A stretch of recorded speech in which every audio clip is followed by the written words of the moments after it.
Esse conjunto de princípios, já encontrados nos textos que Luria escreveu na década de 20, constroem a imagem de um psicólogo prematuramente moderno, cuja vida começou antes que suas ideias encontrassem confirmação na tecnologia e nos dados disponíveis. Mas não é possível, ou apropriado, classificar as ideias de Luria nos termos puramente psicológicos ou neurofisiológicos. Sua carreira também foi moldada, desde o princípio, pelo fato de ele ser um intelectual russo, ativamente envolvido na construção da psicologia e das ciências soviéticas. A partir da Revolução Soviética, pelo tempo aproximado de uma década, houve muita experimentação e improvisação na condução da ciência, da educação e da política econômica soviéticas.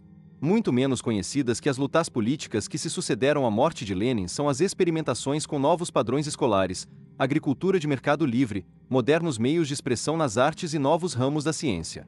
Durante a década de 20, praticamente todos os movimentos psicológicos existentes na Europa Ocidental e nos Estados Unidos encontraram adeptos na União Soviética. Talvez pelo fato de a psicologia, como disciplina acadêmica, encontrar-se num estado embrionário no ocaso da Era dos Czares, havendo um único instituto dedicado ao que se entendia então como psicologia, era muito grande a variedade de pontos de vista e de atividades que competiam pelo direito de determinar os padrões da nova psicologia soviética. Educadores, médicos, psiquiatras, psicanalistas, neurologistas e fisiologistas realizavam com frequência reuniões nacionais para discussão da pesquisa e da teoria. No decorrer da década, 3 tópicos principais passaram a dominar essas discussões. Em primeiro lugar, havia crescente ênfase em que a psicologia soviética se assumisse conscientemente como marxista. Ninguém sabia exatamente o que isso significava, mas todos contribuíam na discussão com suas próprias propostas. Em segundo lugar, vinha a necessidade de a psicologia ser uma disciplina materialista. Todos os psicólogos seriam obrigados a buscar as bases materiais da mente. E em terceiro lugar, a psicologia deveria ter um papel relevante na construção de uma sociedade socialista.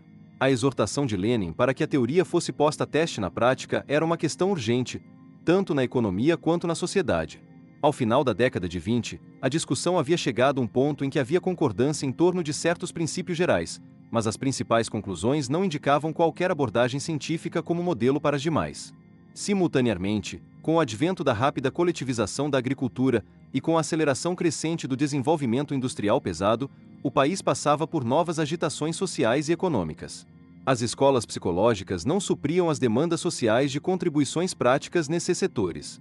Uma reorganização deliberada da pesquisa psicológica ocorreu em meados da década de 30, como resultado das deficiências ideológicas e de desempenho.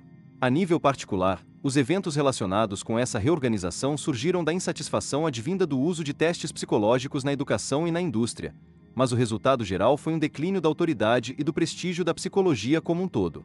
Durante a Segunda Guerra, muitos psicólogos, Luria entre eles, concentraram seus esforços na reabilitação dos feridos. A psicologia educacional e a médica se mesclavam livremente, fez-se a devastação provocada pela guerra moderna. Estes mesmos tópicos continuaram prevalentes na psicologia soviética do pós-guerra, no período da reconstrução.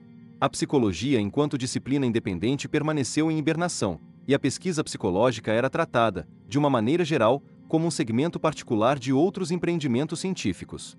O interesse pela psicologia foi renovado no final dos anos 40 com a atenção focalizada no trabalho do conhecido fisiologista russo Ivan Pavlov.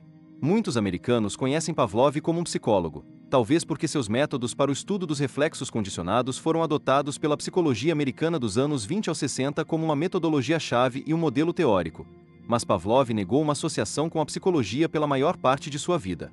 Os psicólogos soviéticos retribuíram-lhe a gentileza, estavam muito dispostos a reconhecer a preeminência de Pavlov no estudo da base material da mente, mas reservavam para si o campo dos fenômenos psicológicos, em particular aqueles relacionados à psicologia superior, como a memória e a atenção voluntária e a solução de problemas lógicos. Como neste país, muitos fisiologistas soviéticos que estudavam as relações entre o cérebro e o comportamento viam com desagrado essa divisão de trabalho científico. Na verdade, consideravam a psicologia completamente científica. Quando tiveram oportunidade, essas pessoas, muitas das quais eram estudantes de Pavlov, se deliciaram em fazer do estudo da atividade nervosa superior um modelo a ser seguido pela psicologia. Após uma série extraordinária de reuniões, levadas a termo sob os auspícios da Academia de Ciências Médicas em 1950, os psicólogos passaram a dedicar mais energia e atenção à aplicação de conceitos e das técnicas de Pavlov ao seu trabalho. Importância especial foi conferida a ideias de Pavlov sobre a linguagem, que era, é claro, uma área de interesse dos psicólogos. No último quarto de século, a psicologia soviética cresceu muito em grandeza e prestígio. Avanços importantes da ciência ocidental, em particular o estudo do funcionamento do cérebro e a tecnologia dos computadores, foram adotados pela ciência soviética, tendo se tornado parte do corpo científico autóctone. A psicologia, além de estabelecer sua reputação como uma disciplina científica independente, foi incluída entre as disciplinas que integram a prestigiada Academia Nacional de Ciências.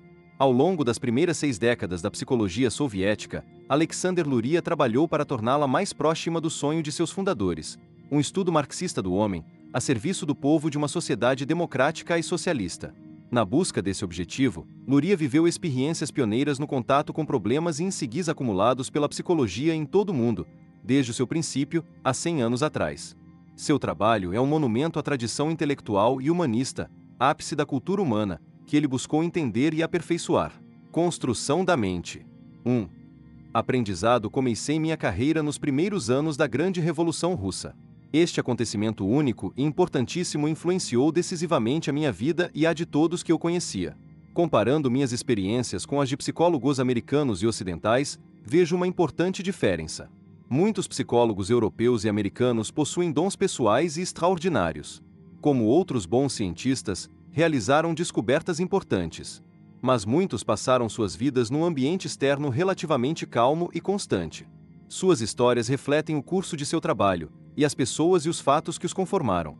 Seus pais, seus professores e colegas, e os tópicos intelectuais com que estiverem envolvidos. Seu trabalho acadêmico consiste em pesquisar e, às vezes, mudar de universidade. A diferença repousa nos fatores sociais e históricos que nos influenciaram. Desde o começo, era aparente que eu teria pouca oportunidade de buscar aquela educação sistemática e ordenada que é a pedra de fundação da maioria das carreiras científicas. Ao invés, a vida me ofereceu a atmosfera extraordinariamente estimulante de uma sociedade ativa e em rápida mudança. Toda a minha geração foi inspirada pela energia da mudança revolucionária, aquela energia libertadora que as pessoas sentem quando fazem parte de uma sociedade que pode realizar um progresso tremendo num intervalo de tempo muito pequeno. Eu era um jovem de 15 anos quando irrompeu a Revolução de 1917. Nossa família residia em Kazan, uma velha cidade universitária de 140 mil habitantes, situada sobre o rio Volga, 600 milhas a leste de Moscou. Meu pai era médico, especializado em doenças do estômago e do intestino, e lecionava na Escola de Medicina de Kazan. Depois da Revolução, tornou-se um influente colaborador da medicina soviética. Fundou em Kazan um instituto independente para estudos médicos avançados, e depois de alguns anos mudou-se para Moscou, onde foi vice-diretor do Instituto Central de Estudos Médicos Avançados. Minha família era típica daquilo que na Rússia era conhecido como a inteligentsia. Consideravam-nos progressistas e não tínhamos tradição religiosa. Embora simpáticos ao movimento revolucionário, não éramos com ele diretamente envolvidos. As opressivas restrições do período tsarista são de difícil compreensão para as pessoas modernas. A sociedade na Rússia pré-revolucionária era composta por classes rigidamente divididas: trabalhadores e camponeses, intelectuais, médicos, professores e engenheiros, comerciantes e homens de negócios, e a alta classe, a aristocracia e os altos funcionários governamentais. A natureza repressiva do regime se refletia no sistema educacional, elaborada para assegurar que cada um permanecesse em seu lugar natural e que nada mudasse. Para ter certeza disto, o Ministério da Educação determinou que o ginásio e as escolas preparatórias para o ginásio fossem esvaziados da frequência de filhos de condutores, criados, cozinheiros, lavadeiras, pequenos comerciantes e outras pessoas de situação semelhante, cujas crianças, excetuando-se talvez as extraordinariamente dotadas, não devem ser encorajadas a abandonar o ambiente social a que pertencem. Claro está que a Revolução mudou tudo isto. Pôs abaixo as barreiras entre classes e deu a todos nós, independentemente da classe social, novas perspectivas e novas oportunidades. Pela primeira vez na história da Rússia, as pessoas puderam escolher a própria carreira, independentemente de sua origem social. A Revolução nos libertou, especialmente a geração mais jovem, para a discussão de novas ideias, novas filosofias e sistemas sociais. Nem eu nem qualquer um de meus amigos tínhamos intimidade com o marxismo ou com a teoria do socialismo científico. Nossas discussões não haviam ido além dos esquemas socialistas utópicos, em voga naqueles tempos. Eu não tinha ideia das causas reais da Revolução, mas meus amigos e eu nos atiramos imediatamente, de corpo e alma, no novo movimento, porque percebemos as oportunidades que oferecia. Meu entusiasmo advinha principalmente de um forte sentimento emocional e romântico pelos acontecimentos da época, e não de uma apreciação intelectual profunda de suas raízes sociais. Nosso conteúdo e estilo de vida mudaram quase imediatamente.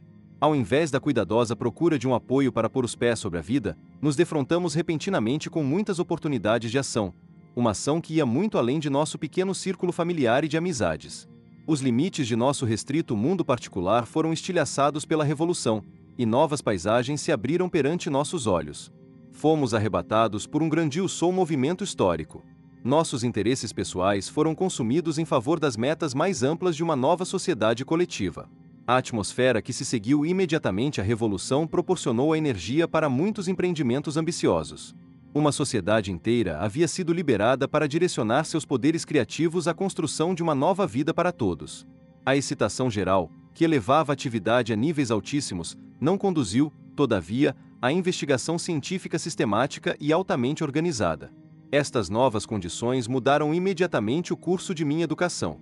Em 1917, havia completado 6 anos de um curso ginasial de 8. Hoje só me recordo, dentre esses anos de educação clássica formal, das 5 horas por semana e lições de latim, nas quais aprendíamos a escrever extemporaneamente sobre diversos assuntos.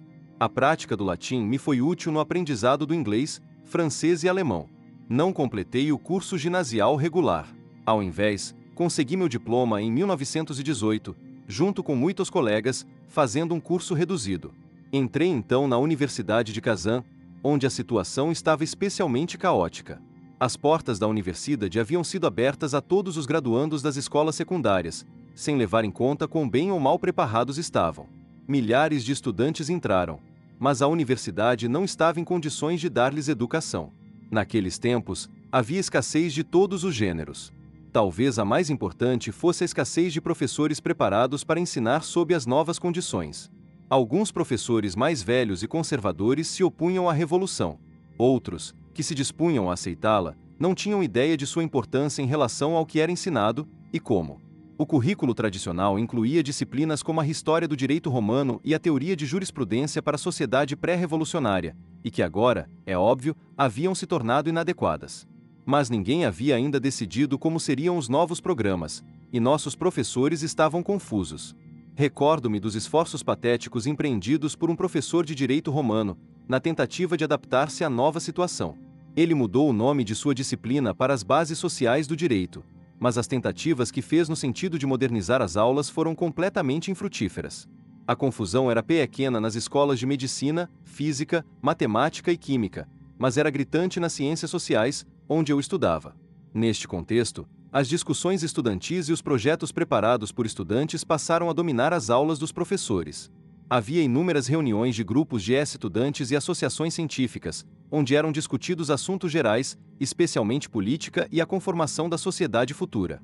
Participei de muitas destas atividades. Sob esta influência passei a me interessar pelo socialismo utópico, imaginando que me ajudaria a compreender os progressos posteriores. Estas discussões acerca da história contemporânea também envolveram-se com certas questões relativas ao papel do homem na conformação da sociedade. De onde vêm as ideias sociais? Como se desenvolvem? Como es alastram? Como podem tornar-se uma força motriz do conflito e das mudanças sociais? Procurei livros que tratassem destas questões. Lembro-me de um livro de Petraskis sobre as raízes psicológicas da lei e da emoção. Também me lembro de ter lido A Teoria dos Impulsos Humanos, do economista L. Brentano. Cheguei a traduzi-lo para o russo e a publicá-lo pela Associação Estudantil de Ciências Sociais. Estes 2 volumes me levaram a querer desenvolver uma abordagem psicológica concreta dos eventos da vida social. Cheguei a elaborar um ingênuo plano para escrever um livro sobre estes assuntos. Esse tipo de projeto era típico da época, e embora não houvesse a menor chance de que eu realmente escrevesse tal livro, este tipo de ambição deu forma a meu desenvolvimento intelectual. Pouca coisa de valor encontrei na seca psicologia acadêmica pré-revolucionária, que então prevalecia nas universidades e que era fortemente influenciada pela filosofia e pela psicologia alemãs. Muitos psicólogos estavam ainda elaborando os problemas propostos, havia já muitos anos, por Wilhelm Wundt, pela escola de Würzburg e pelos filósofos neokantianos. Os psicólogos ainda conservavam a ideia de que o objeto da psicologia era a experiência imediata. Para estudarem a experiência imediata, colhiam relatos introspectivos dessas experiências vividas por pessoas em montagens laboratoriais cuidadosamente controladas.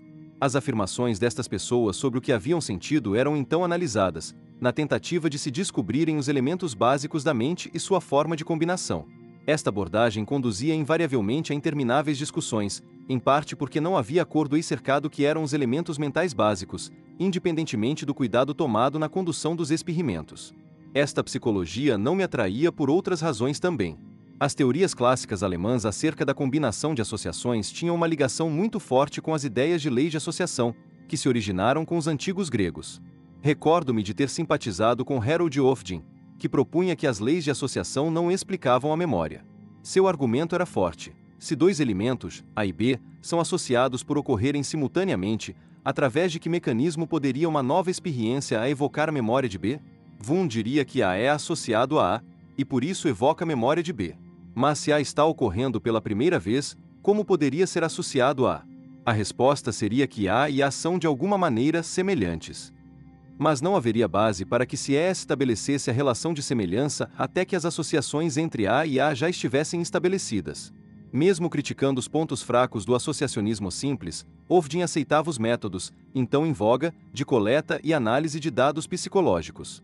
Eu concordava com suas críticas, mas não as achava suficientemente fortes. Deprimia-me constatar quão áridos, abstratos e afastados da realidade eram aqueles argumentos. Eu queria uma psicologia que se aplicasse às pessoas de fato, na sua vida real, e não uma abstração intelectual num laboratório. A psicologia acadêmica era para mim terrivelmente desinteressante, porque não via qualquer ligação entre a pesquisa e o lado de fora do laboratório. Queria uma psicologia relevante, que conferisse alguma substância a nossas discussões sobre a construção de uma nova vida. Insatisfeito com as contradições acerca dos elementos da mente, procurei alternativas naqueles acadêmicos que criticavam a psicologia de laboratório. Neste ponto recebi influência dos neokantianos alemães, homens como Rickert, Windelband e Dilthey. Dilthey me interessou particularmente, porque se preocupava com as reais motivações que energizam a vida das pessoas e com os princípios e ideias que guiam suas vidas. Ele me introduziu à Reale Psychologie, na qual o homem seria estudado como um sistema dinâmico e unificado. Para ele, o perfeito entendimento da natureza humana seria a base daquilo a que ele se referia como Geisteswissenschaften, ou ciências sociais. Esta não era a psicologia dos compêndios, e sim uma psicologia prática, baseada no entendimento do ser humano vivo e interagindo com o mundo. Era uma psicologia que descrevia os valores humanos, mas não se arvorrava a explicá-los em termos de seus mecanismos internos, assumindo que seria impossível realizar uma análise fisiológica do comportamento humano. Ao mesmo tempo em que estas ideias me atraíam, os problemas ligados à sua implementação tornaram-se claros para mim, pela leitura das críticas à obra de Dilthey feitas por Windelband e Rickert. Eles perguntavam-se se a psicologia era uma ciência natural, como a física ou a química, ou uma ciência humana, à semelhança da história. Assim, faziam uma distinção entre as leis das ciências naturais e as das ciências humanas. As leis da ciência natural eram generalizações que se aplicavam a uma multiplicidade de eventos individuais. As leis que descrevem a queda dos corpos, em geral, também descrevem a queda de um corpo em particular. Estas leis eram classificadas como nomotéticas, em oposição ao pensamento ideográfico, pelo qual os eventos e as pessoas são estudados individualmente e não como exemplos de alguma lei natural ou científica. Os fatos ou pessoas estudados pela história são bons modelos de abordagem ideográfica. Por exemplo, um historiador estudaria Pedro o Grande como um tsar que ocidentalizou a Rússia, e não como um representante de toda a classe dos tsares, e nem mesmo de todos os tsarês progressistas. Animava-me a ideia, colocada por Dilthey, de uma psicologia realista, que refletisse aquilo que conheço como verdadeiro das complexidades de uma pessoa real, mas eu estava convencido de que seu enfoque descritivo não era suficiente. Queria uma psicologia que superasse esse conflito, que descrevesse os fatos concretos da vida mental do indivíduo humano, gerando simultaneamente leis explicativas. Enquanto lutava com este conflito, travei contato com as obras primitivas da escola psicanalítica. A Interpretação dos Sonhos, de Sigmund Freud, havia sido traduzido para o russo, com uma série de seus primeiros trabalhos. Outros escritos seus, assim como o de Alfred Adler e C.G. Jung, inclusive seus estudos de associações em diagnóstico, estavam disponíveis em alemão. Muitas das ideias de Freud me pareceram especulativas e um pouco fantásticas, mas o uso do método associativo no estudo dos conflitos emocionais e dos complexos me pareceu promissor. Pensei, Aqui está uma abordagem científica que combina uma forte explicação determinista do comportamento individual concreto com uma explanação das origens das necessidades humanas complexas nos termos da ciência natural. Talvez a psicanálise servisse como base de uma realepsicologia científica, que superasse o dualismo nomotético e geográfico. Aos 20 anos, quando completava minha educação formal, comecei a escrever um livro sobre estas ideias. O projeto não foi além da cópia manuscrita que está hoje em meus arquivos. Ainda que este trabalho não tenha valor científico, vale a menção à minha tentativa, pois minhas ambições eram características da geração jovem da época. Também era característica a maneira pela qual mergulhei na pesquisa psicanalítica. Para começar, fundei um pequeno círculo psicanalítico. Cheguei a encomendar papéis timbrados com os dizeres Associação Psicanalítica de Kazan impressos no cabeçalho em alemão e em russo. Mandei notícias da formação do grupo ao próprio Freud, e com surpresa e agrado recebi sua resposta, endereçada ao querido senhor Presidente. Freud expressou sua satisfação em saber que um círculo psicanalítico havia sido fundado numa cidade tão remota da Rússia. Esta carta, em caligrafia gótica alemã, está ainda em meus arquivos, na companhia de uma outra em que Freud autorizou a publicação da tradução russa de um de seus livros menores. Neste primeiro estágio, meus esforços me levaram a alguns estudos exploratórios em pacientes do Hospital Psiquiátrico de Kazan, que fazia parte da escola de medicina, e nada mais. Curiosamente, um dos pacientes com quem trabalhei era neta de Fyodor Dostoiévski. Preenchi meus cadernos com suas associações livres, mas não estava em posição de capturar a realidade concreta do fluxo de ideias. Vendo a coisa colocada desta maneira, torna-se claro porque este enfoque não levaria a parte alguma. Anos depois, publiquei alguns artigos baseados nas ideias psicanalíticas e escrevi o esboço de um livro que dava um enfoque objetivo à psicanálise, que nunca foi publicado. Mas finalmente concluí ser um erro acreditar que pudéssemos deduzir o comportamento humano de um conhecimento das profundezas biológicas da mente, excluindo suas alturas sociais. Quando me graduei na Universidade de Kazan, em 1921, meu futuro na ciência não estava de modo algum definido. Meu pai me incitava a entrar na escola de medicina. Mas minha ambição primordial era tornar-me um psicólogo. Queria participar da criação de um enfoque objetivo do comportamento, que se concentrasse em eventos da vida real. Então, me compromete a abraçar as duas carreiras simultaneamente. Naquela época, era possível estudar simultaneamente em mais de uma escola. Comecei então a ter aulas de medicina, e cheguei a completar 2 anos de escola médica antes de interromper meus estudos, que só seriam retômados muitos anos depois. Ao mesmo tempo, frequentava o Instituto Pedagógico e o Hospital Psiquiátrico de Kazan. A despeito de todos estes contatos institucionais, não foi fácil adquirir experiência no uso de técnicas de laboratório. Não havia laboratório ativo na Universidade de Kazan ou no Instituto Pedagógico. Um dos primeiros laboratórios psicológicos russos, fundado no final de 1880 por V.M. Becquerel, no Hospital Psiquiátrico da Universidade de Kazan, havia desaparecido sem deixar rastros. O único equipamento de laboratório que encontrei na universidade foi um cronoscópio IP para medida de tempo de reação, velho e fora de uso. Enquanto procurava uma oportunidade de tomar contato com métodos de laboratório, lia todos os livros de psicologia que encontrava. O Estudos das Associações em Diagnóstico, de Jung, que sugeria maneiras totalmente novas de se aplicar em métodos objetivos no estudo dos processos psicológicos, me impressionou sobremaneira. Também me marcou o trabalho de William James, Variações da Experiência Religiosa, que considerei uma brilhante descrição das formas concretas de um processo psicológico. Foi nesta época, enquanto elaborava estas leituras, que descobri alguns artigos de Becquerel e de I. P. Pavlov. O fato de ambos proporem abordagens objetivas a problemas que os psicólogos só podiam discutir subjetivamente me impressionou de imediato. Os experimentos de Pavlov com condicionamento me entusiasmaram especialmente. Atualmente, aceitamos como uma verdade simples sua demonstração de que é possível medirem-se os processos de excitação e inibição do sistema nervoso central, que medeiam o caminho entre um estímulo periférico e o reflexo da salivação. Na época, porém, isto tinha implicações revolucionárias. Agarrei uma oportunidade de colocar minhas ideias em prática, aceitando o cargo de assistente de laboratório no Instituto de Organização Científica do Trabalho de Kazan, que havia sido estabelecido no imediato período pós-revolucionário. Usando o cronoscópio IP que havia encontrado na universidade, iniciei um estudo sobre os efeitos do trabalho pesado sobre a atividade mental. Meus sujeitos eram os trabalhadores de uma fundição. Tentei medir a influência de instruções verbais sobre seu tempo de reação. Os resultados que obtive eram rudimentares e não muito interessantes, mas, tentando publicá-los, embarquei num caminho que acabou me levando a Moscou. Tendo lido muito da obra de Becquerel e conhecendo o largo espectro de seus interesses, meus colegas e eu decidimos fundar um jornal, na esperança de que Becquerel integrasse o conselho editorial. O nome que escolhemos para esta empreitada foi Problemas de Psicofisiologia do Trabalho, e eu fui o escolhido para ir a Petrogrado, hoje Leningrado, para convidar Becquerel a participar. Minha primeira visita a Petrogrado foi uma grande aventura. Becquerel, então um senhor já idoso, com uma longa barba branca, me conduziu por seu Instituto do Cérebro, que ainda hoje leva seu nome. Impressionaram-me sua grande energia e aquele mundo, totalmente diferente do que eu conhecia em Kazan. Becquerel concordou em tornar-se membro do nosso conselho editorial, com uma condição: teríamos que anichar ao título as palavras e reflexologia, o nome que ele havia dado a seu sistema psicológico.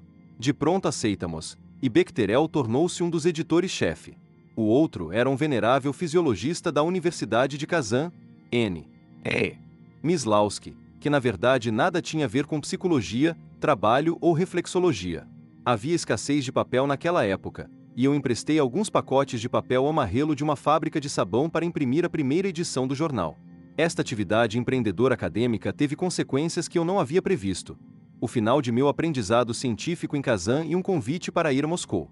Neste período de minha vida, tateava ingenuamente. Mesmo assim, 50 anos depois sinto que muitas daquelas atividades foram significativas para meu desenvolvimento enquanto psicólogo. Ao longo dos anos, a aparência superficial de meu trabalho mudou bastante. Mas os temas centrais que haviam guiado meus primeiros esforços subsistiram.